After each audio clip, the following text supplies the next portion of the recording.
मैं टिकट निकाल लूंगा प्रभु जी मार्च की। ओके। ओम ज्ञानतिमिरान्धस्य ज्ञानञ्जनशलाकया चक्षुरुन्मिलितं येन तस्मै श्रीगुरुवे नमः। नमः विष्णुपादाय कृष्णप्रेष्ठाय भूतले श्रीमते भक्तिवेदान्त स्वामिनिति नामिने। नमस्ते सारस्वती देवे गौरवाणी प्रचारिणे निर्विशेष शून्यवादी पाश्चात्यदेशतारिणे। नमो महावदन्याय कृष्णप्रेमप्रदायते कृष्णाय कृष्णचैतन्य नामने गौरतुसे नमः। जय श्री कृष्ण चैतन्य प्रभु नित्यानंद श्री अद्वैत गदाधर शिवासादि गौर भक्त वृंदा। हरे कृष्णा कृष्णा कृष्णा हरे हरे, हरे राम राम राम हरे हरे। हरे कृष्णा। तो आप सभी भक्तों का हार्दिक स्वागत है आज के श्री चैतन्य चरितमृत के चर्चा में। हम लोग चर्चा कर रहे हैं श्री चैतन्य चरितमृत आदि लीला, और इसका 8वां अध्याय पे हम लोग चर्चा कर रहे थे, 8th चैप्टर।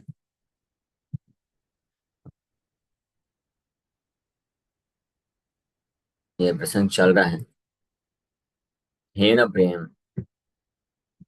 हेन प्रेम श्री चैतन्य दिला यथ तथा जगाई मधाई पर्यंत अनेर का कथा। Lord Sri Chaitanya Mahaprabhu has freely given this love of Krishna everywhere and anywhere, even to the most fallen, such as Jagai and Madhai. What then to speak of those who are already pious and elevated? So Shri Chaitanya महाप्रभु के द्वारा जो मनुष्य समाज को ये gift दिया गया, इसका वर्णन श्री वृंदावन दास ठाकुर कर रहे हैं। नरोत्तम दास ठाकुर भी बोलते हैं, दीनहीन यथ छिला हरि नामे उद्धारिला तार साक्षी जगाई मधाई। भगवान कृष्ण भी गीता में हालांकि बोले, और इसी चीज को प्रमाणित किए खुद चैतन्य महाप्रभु के रूप में आकर के, माम ही पार्थ विपाशिता ये अपि स्यु पाप योनिः स्त्रियो वैश्यास तथा शूद्रस्ते अपि यान्ति पराम गतिम्।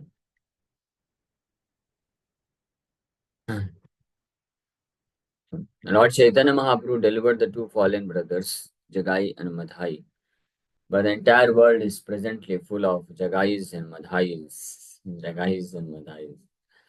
Or in other words, women hunters, meat eaters, gamblers, thieves, and other rogues who create all kinds of disturbances in society. The activities of such persons have now become common practices. It is no longer considered abominable to be a drunkard, woman hunter, meat eater, thief, or rogue, for these elements have been assimilated by human society. That does not mean, however, that the abominable qualities of such persons will help free human society from the clutches of Maya. Rather, they will entangle humanity more and more in the reactions of the stringent laws of material nature. Once activities are all performed under the influence of modes of material nature, prakriti kriyamanani, gunai karmani sarvasha. Because people are now associating with the modes of ignorance, tamogun, and to some extent passion, rajogun, with no trace of goodness, sattva guna, they are becoming increasingly greedy and lusty. For that is the effect of associating with these modes. Tada rajastamo bhava kama lobha dayasya. By associating with the two lower qualities of material nature, one becomes lusty and greedy. Actually, in modern human society, everyone is greedy and lusty. And therefore, the only means for deliverance is Sri Chaitanya Mahaprabhu's Sankirtan movement, which can promote all the Jaghais and Madhais to the topmost position of Sattva Guna or Brahmanical culture. तो चैतन्य महाप्रभु के time पे दो जगाई मधाई हुए, चैतन्य महाप्रभु उनका उद्धार कर दिए। तो सैंपल दिए कि इसका उद्धार किया जा सकता है। प्रभुपाद जी बोलते हैं कि मॉडर्न टाइम में, आज के आधुनिक समाज में, there are thousands and thousands of Jagais and Madhais, in fact बोल रहे हैं entire world is presently full of Jagais and Madhais, हर जगह जगाई मधाई भ्रमण कर रहे हैं आज के समय में। And practically everyone is influenced by ignorance and passion।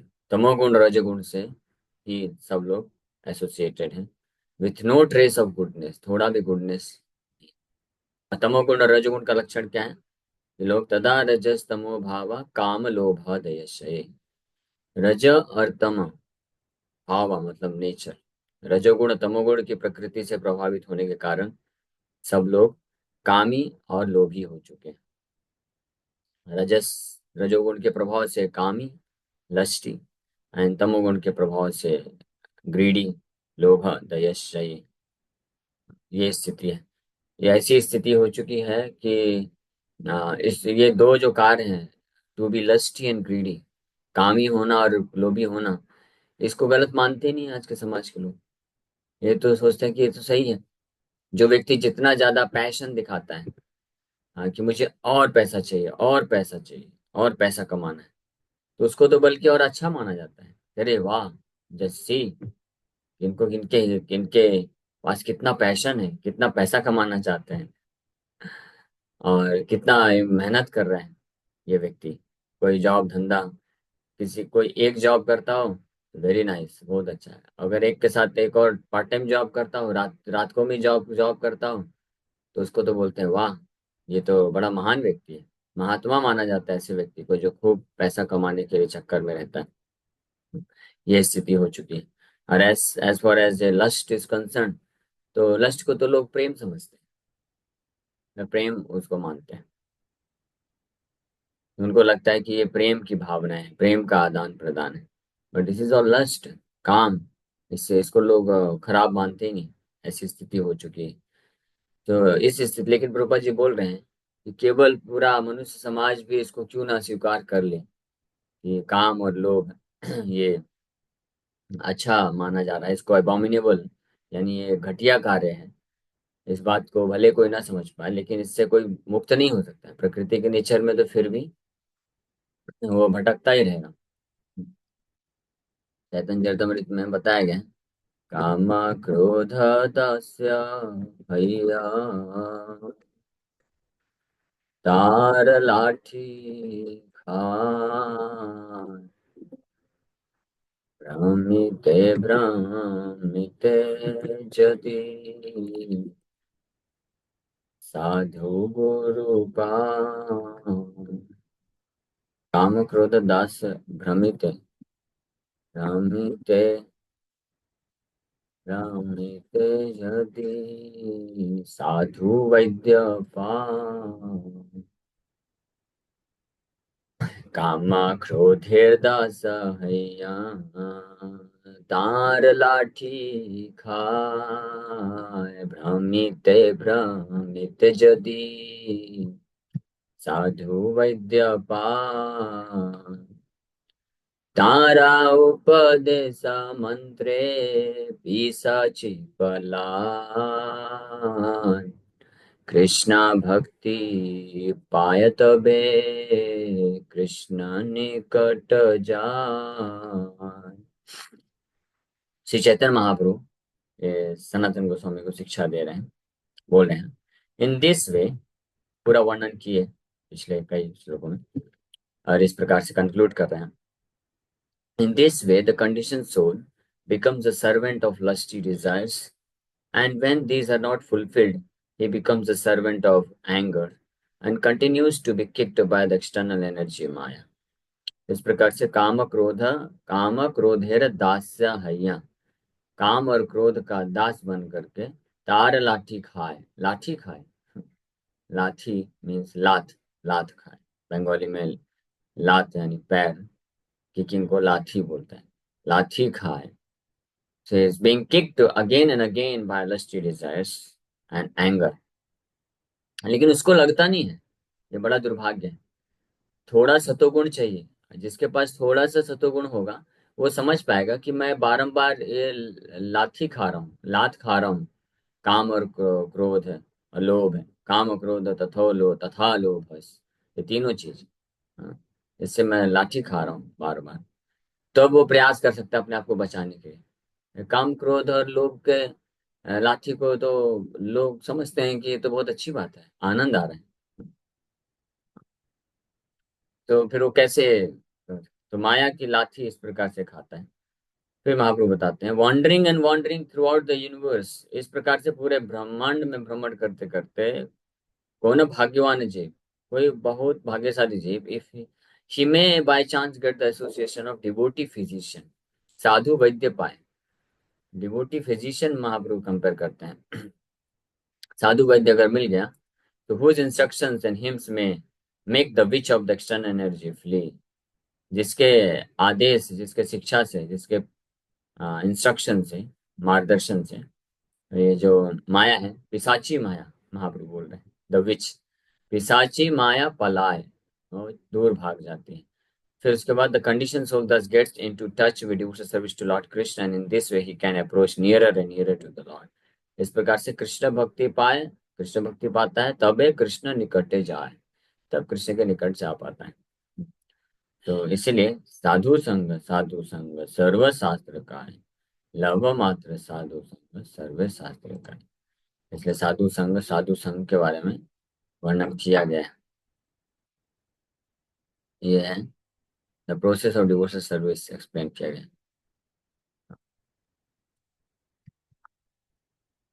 तो इस प्रकार से है।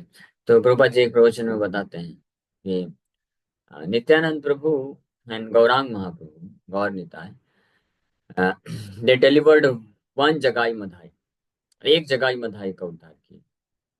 But by the mercy of Shri Chaitanya Mahaprabhu and Nityananda Prabhu, this Krishna consciousness movement is delivering thousands of jagais and madhais। बहुत विनम्रता के साथ प्रभुपाद जी ये बोलते हैं बात को।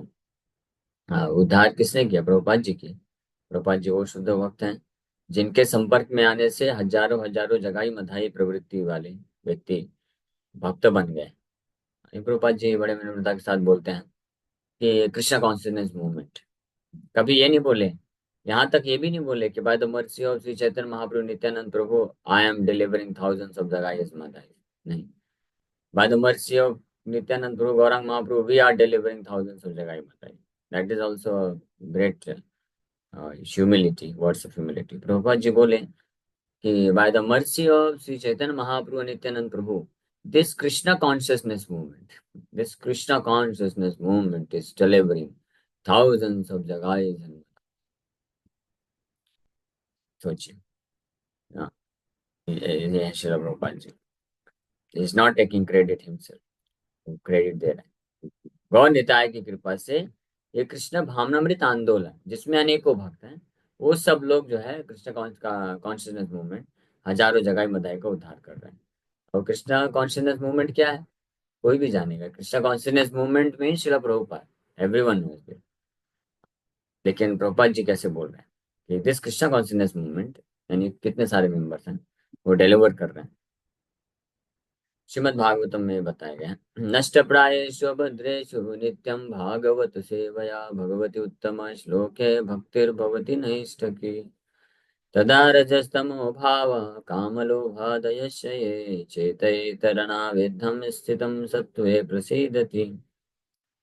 Considering the chaotic condition of human society, if one actually wants peace and tranquility, one must take to the Krishna consciousness movement and engage always in Bhagavad Dharma। हमेशा भागवत धर्म में अपने आप को लगाना चाहिए, कृष्ण कॉन्शियसनेस मूवमेंट का आश्रय लेना ही चाहिए, मस्ट। अगर अपने आप को ये रजोगुण तमोगुण के प्रभाव से, जिसका मुख्य सिम्टम है काम लोभ के भावना से बचाना चाहता है कोई व्यक्ति, और वास्तविक रूप में शांति और ट्रैंक्विलिटी, साम्य अवस्था को प्राप्त करना चाहता है, मनः शांति हाँ, को प्राप्त करना चाहता है, तो कृष्ण भावनामृत आंदोलन को होल हार्टेडली, पूरे हृदय के साथ अंगीकार कर लेना चाहिए, तब जो है बच सकता है, अन्यथा impossible. That's why this Krishna consciousness movement और ISKCON International Society for Krishna Consciousness, ये जो है ये एक बोट की तरह है, बड़े नाव की तरह है, जिसमें पूरे विश्व के लोग बैठ सकते हैं। एक तरह से कली जो है, कलयुग है, ये एक एनिहिलेशन की तरह है। जब विनाश होता है, विनाश के समय में पूरे ब्रह्मांड में पानी पानी हो जाता है। उस वक्त एक अवतार हुआ भगवान का, मत्स्य अवतार। तो मत्स्य अवतार जब आए तो अपने साथ एक बहुत बड़ा नाव लेकर आए और स्वयं भुवा मनु को बताए कि अभी कुछ दिनों में पूरा एनिहिलेशन होगा, यानी विनाश, सृष्टि विनाश होने वाला है। तो हर जगह केवल पानी पानी हो जाएगा। तो आपको क्या करना, मैं एक बहुत बड़ा नाव लेके आऊंगा। तो आप अपने सभी मंत्रियों और सभी औषधियों, सारे जो स्पीसीज हैं उसके बीज को लेकर के और सारे वैदिक शास्त्रों को लेकर के नाव में बैठ जाना। और जब तक ये प्रलय चलता रहेगा तब तक मैं उस नाव को लेकर के जो है भ्रमण करते रहूंगा, और इस तरह से आप बच जाएंगे। अभी जैसे नया युग स्टार्ट होगा तो आपको मैं वापस से नाव से उतार दूंगा, आप वो कर लें। और उसमें फिर भगवान बहुत सुंदर तरीके से मत्स्य अवतार के रूप में नाव को खींचते हैं, और पूरा उसी दौरान मत्स्य अवतार के साथ कन्वर्सेशन होता है स्वयं भगवान मनु का। और मत्स्य अवतार उनको शिक्षा भी देते हैं, ज्ञान भी प्रदान करते हैं, उनके गुरु बन करते हैं। तो उनको बचा के भी ले जा रहे हैं, ज्ञान भी दे रहे हैं। तो इसी प्रकार से ये कलयुग जो है, ये दोषों का सागर है। पूरी तरफ, हर तरफ केवल पानी ही पानी है, पानी ही पानी है। किसका पानी? लेकिन किसका पानी? दोषों का पानी, है ना। दोष कौन कौन से दोष? काम क्रोध का दोष, काम क्रोध का रूपी दोष का पानी। हाँ, हर जगह, everyone practically, nobody is refrain from this, हर कोई। सो केवल लेकिन वही बच पाते हैं जो इस नाव में चढ़ जाते हैं। इस्कॉन रूपी जो नाव है उसमें जो चढ़ गया वो बच गया, अन्यथा सब इसमें डुबकी लगा रहे हैं बाहर। छोटा बड़ा, मोटा पतला, स्त्री पुरुष, बच्चे बूढ़े, सब इस दोषों के सागर में डुबकी लगा रहे हैं। यहाँ तक कि सो कॉल्ड धर्म का पालन करने वाले लोग भी इसमें ही डुबकी लगा रहे हैं, वो भी नहीं बचे। सो कॉल्ड तथा कथित धर्मावलंबी, धर्म का धर्मध्वजी भी बोल सकते हैं। भागवत में धर्मध्वजी करके शब्द यूज किया गया है। धर्मध्वजी, धर्मध्वजी मतलब who are taking the flag of dharma, but actually they are disciples of Kali और माया। बाहर से तो धर्म का ध्वजा लेकर के आगे बढ़ रहे हैं, लेकिन वास्तव में चेले किसके हैं? कली और माया के चेले। तो उन वो भी नहीं बचे। केवल और केवल कौन बच सकता है? जो नाव के ऊपर होगा वही बचेगा, नहीं तो कैसे बच सकता है? कुछ लोग पूरा का पूरा डूबे हुए हैं, कुछ लोग आधा डूबे हुए हैं, कुछ लोग सरफेस में तैर रहे हैं। तो कभी वेव्स आता है तो कभी नीचे चले जाते हैं, कभी फिर ऊपर आते हैं। तो जो जो बिल्कुल थोड़े सतुगुण में है, वो ऐसे उसी स्थिति में कभी नीचे जाते हैं फिर ऊपर आ जाते हैं। लेकिन पूरी तरह से कौन बचा हुआ है? जो इस इस्कॉन रूपी नाव में सवार हो चुका है वही बचा हुआ है। That is a fact. इसमें इसमें कोई संशय नहीं, 100% ये सत्य है, पूर्ण सत्य है। तो हम लोग ऑब्जर्व कर रहे हैं, इसलिए प्रभुपाद जी ऐसा नहीं बोले। प्रभुपाद जी ऐसे ही नहीं बोलते हैं कि this ISKCON is a boat, एक नाव है जो व्यक्ति को ये दोषों के सागर से पार करके लेके जा सकता है विदाउट एनी हिंड्रेंस। बस नाव में बैठे रहना है। नाव से कोई उतर गया तो फिर समस्या हो जाएगी। तो नाव में बैठने का मतलब है कि प्रभुपाद जी के जो सिद्धांत हैं, शिक्षाएं, उसको पालन करना।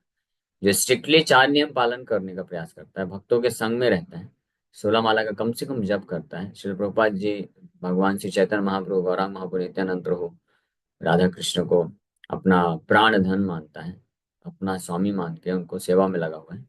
वो ये मतलब है कि वो इस्कॉन रूपी नाव में बैठा है। ऐसा नहीं कि केवल इस्कॉन में लाइफ मेंबरशिप ले लिया या इस्कॉन में ब्रह्मचारी ही क्यों ना बन गया, ऐसा तो भी जरूरी नहीं कि वो नाव में है कि नहीं, वो भी बाहर हो सकता है अगर वो नियम का पालन नहीं कर रहा है तो। इसलिए बहुत महत्वपूर्ण नाम। एंगेजमेंट इन भागवत धर्म dissipates all ignorance and passion, and when ignorance passion are dissipated, one is freed from greed and lust. So engagement in Bhagavat dharma, Bhagavat धर्म में जब कोई अपने आप को लगाता है तो उसका अज्ञानता, ये जो है तमोगुण रजोगुण नष्ट हो जाता है, और इस प्रकार से वो काम और लोभ से मुक्त हो जाता है। When freed from greed and lust, one becomes brahmanically qualified. तब ब्राह्मणिकली क्वालिफाइड, ब्राह्मणिकल स्वभाव आता है, then he actually becomes a Brahmin. Brahmin means ब्रह्म जानती, तब वो ब्रह्म यानी कृष्ण को जान सकता है, कृष्ण को जानने के लिए योग्य बन पाता है। And when a Brahmanically qualified person makes further advancement, he becomes situated on the Vaishnava platform. और जब कृष्ण को जान जाता है तो उसके बाद जब और आगे प्रगति करता है तो कृष्ण को प्रेम करना सीखता है, कृष्ण का सेवा करना सीखता है, कृष्ण को समर्पण करना सीखता है। उसको वैष्णव प्लेटफॉर्म बोलते हैं, जो कि ब्राह्मणिकल प्लेटफॉर्म से भी ऊपर है। It is only on this Vaishnava platform that it is possible to awaken one's dormant love of God. Same चीज है। इसी वैष्णव प्लेटफॉर्म में भगवान के प्रति प्रेम जो है विकसित होता है। And as soon as one does so his life is success. इस वैष्णव प्लेटफॉर्म में पहुंचने पे व्यक्ति का जीवन जो है सफल माना जाता है। At present human society is specifically cultivating the mode of ignorance, तमोगुण, although there may also be some symptoms of passion, रजोगुण।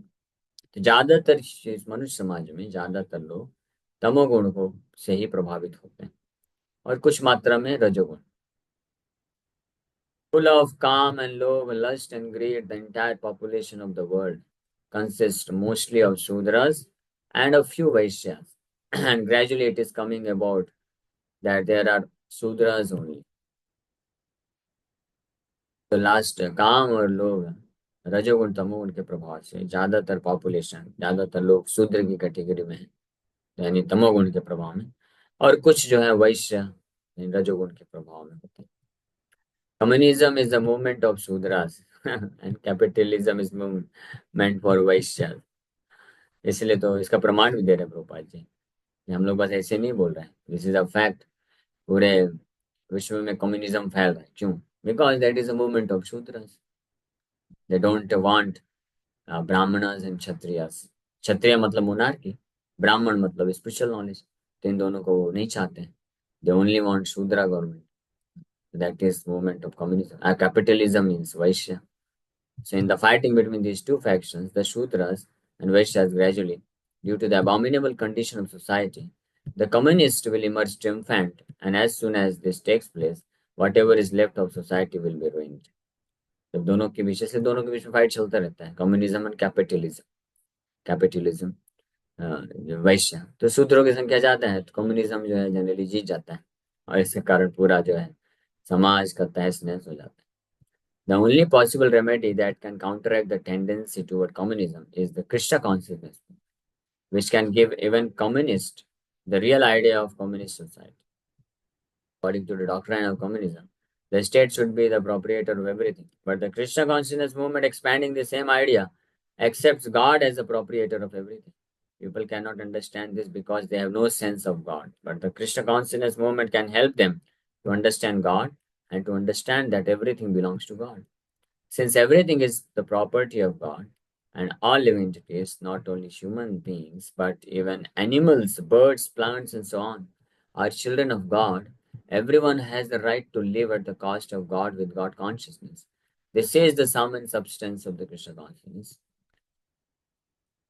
इस प्रकार से द ओनली होप, इसलिए बारंबार प्रभुपाद जी वर्णन कर रहे हैं, the only hope, the only solution is this Krishna consciousness movement. Krishna consciousness movement means, इसका मतलब क्या है?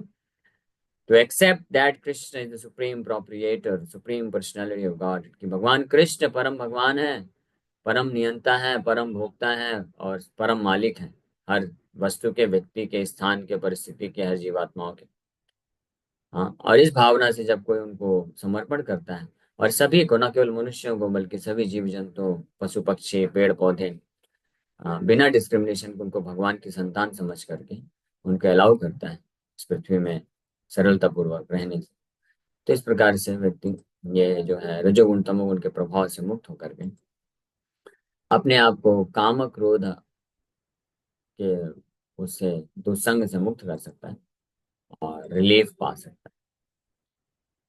ओके, इसी के साथ यहीं पे विराम करेंगे। Thank you very much. Hare Krishna. किसी वक्त का कोई प्रश्न है पूछ सकते हैं। हरे कृष्ण। प्रभु प्रभु जी, मैं चैतन्य चरितमृत ही पढ़ रहा था, इसमें मुझे एक वर्णन मिला मायावादीस का। मैं इसके बारे में जानना चाहता था, जिसमें चैतन्य महाप्रभु ने बताया कि इससे हमें दूर रहना चाहिए जितना में हो सके। यस, आप कौन सा अध्याय, 7वां अध्याय पढ़ रहे हैं क्या? नहीं, अभी मैं आदि लीला पढ़ रहा था, उसमें मुझे मिला था। Chapter number? जब मैंने ना स्टोरी बुक फॉर्म में वो बुक खरीदी है, ओके, वहां पे हाँ व्याख्या था समझ गया। कि नित्यानंद ओके प्रभु जी किसी ओके से। ओके, जी। मैं समझ गया समझ गया।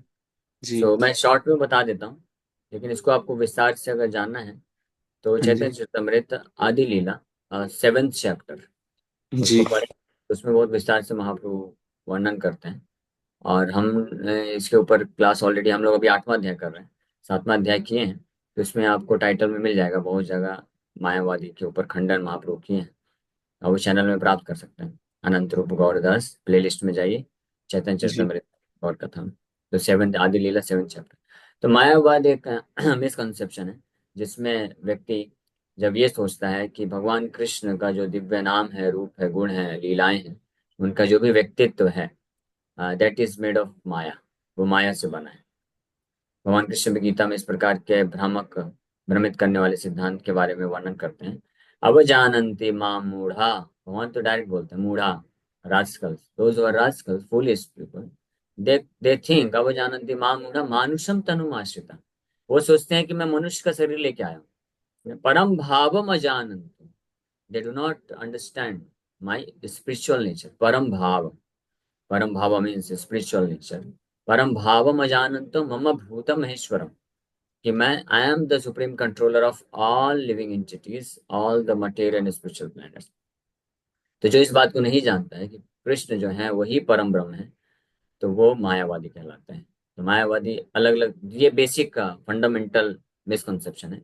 इसके बेसिस पे फिर अलग अलग उनके विचारधारा होते हैं, अलग अलग प्रकार के मायावादी होते हैं, लेकिन बेसिक यही। कुछ लोग फिर ये सोचते हैं कि निराकार ब्रह्म ज्योति ही परम है, वही जो है समय समय पर के कृष्ण राम और ये सब रूप लेकर के आता है, फिर वापस से जाके उसमें विलीन हो जाता है। तो ये भी दिस इज ऑल्सो मायावाद, क्योंकि वो भगवान कृष्ण राम नरसिंह इनके दिव्य जो शरीर हैं उसको सनातन रूप से स्वीकार नहीं करते। ये भी एक मायावाद है। दूसरा मायावाद है, जो सोचते हैं कि जब भगवान भी आते हैं इस भौतिक जगत में, तो वो भी माया के अधीन होकर के कार्य करते हैं, वो भी तमोगुण रजोगुण सतोगुण से प्रभावित हो जाते हैं। तो ये भी एक मायावाद है। तो ऐसा कभी हो नहीं सकता, क्योंकि कृष्णा बोलते हैं माया दक्षिणा प्रकृति, मैं तो प्रकृति का कंट्रोलर हूँ, माया मेरे अधीन कार्य करती है। भगवान कभी माया के अधीन नहीं हो सकते हैं। This is also one of the misconception. फिर एक चौथा है कि कुछ लोग सोचते हैं कि आफ्टर लिबरेशन, मुक्ति के बाद हम भी जो है उसी निराकार ब्रह्म में जाके विलीन हो जाएंगे, तो we also become as good as Narayan. हम भी नारायण के समान हो जाते हैं, हम भी कृष्ण के समान हो सकते हैं। फिर इस प्रकार से अनेकों अनेकों प्रकार के बहुत भ्रमित करने वाली फिलॉसफी है। इसका कोई सॉलिड बेसिस नहीं है, कोई शास्त्रिक सॉलिड शास्त्रिक रेफरेंस या बेसिस नहीं, इट्स जस्ट स्पेकुलेशन। अगर आप देखेंगे कोई भी मायावत फिलॉसफी, जैसे अभी हम लोग चर्चा कर रहे हैं श्री चैतन्य महाप्रभु जो प्रूफ किए आदि लीला में, तो इस पे स्पेसिफिक जो है भागवत से पुराणों से वर्सेस दे दे करके स्पष्टीकरण किए कि कैसे कृष्ण परम भगवान है, उनका दिव्य शरीर है, जन्म कर्म चमय दिव्यम, स्पष्ट कृष्ण खुद बोल रहे हैं। जो मैंने श्लोक बोला, माँ अवजानन्ति मां मूढ़ा मानुषम तनुम आश्रिता, हाँ संभवामि आत्म माया, सो मेनी वर्सेस। बट कोई भी मायावाद जो मिसकंसेप्शन देता है ना, वो स्पेसिफिकली कोई भी शास्त्र से प्रूफ नहीं दे सकता है। वो केवल कोई श्लोक, कोई मंत्र या श्रुति मंत्र देगा, और फिर उसके बेसिस पे वर्ड जगलरी करके उस पे जो है गौण अर्थ में होता है इनडायरेक्ट मीनिंग उसका निकाल करके प्रमाणित करने का प्रयास करता है। और आदि शंकराचार्य ये कार्य करने में बड़े एक्सपर्ट तरीके से उन्होंने किया, भ्रमित करने के लिए शारीरक भाष्य वो लिखे वेदांत सूत्रों का, जिसमें उन्होंने गौण अर्थ यानी सेकेंडरी मीनिंग, इनडायरेक्ट मीनिंग दे दे करके जो मुख्य अर्थ है उसको छुपा दिए, और गलत अर्थ प्रस्तुत करके लोगों को भ्रमित कर दी। श्री चैतन्य महाप्रभु, प्रकाशानंद सरस्वती इत्यादि मायावादी जो सन्यासी थे, उनके फॉलोवर, आदि शंकराचार्य के फॉलोवर्स, उनके साथ आर्ग्यूमेंट करके और पूरी तरह से उनको कन्विंस कर दिए कि एक एक वेदांत सूत्रों का जो व्याख्या आदि शंकराचार्य ने किया वो कैसे गलत है, उसका खंडन किए, और फिर असली व्याख्या को स्थापित करके प्रूव करते हैं। जैसे 7th चैप्टर में उनको उसमें आपको विस्तार से मिल जाएगा। ठीक, ओके।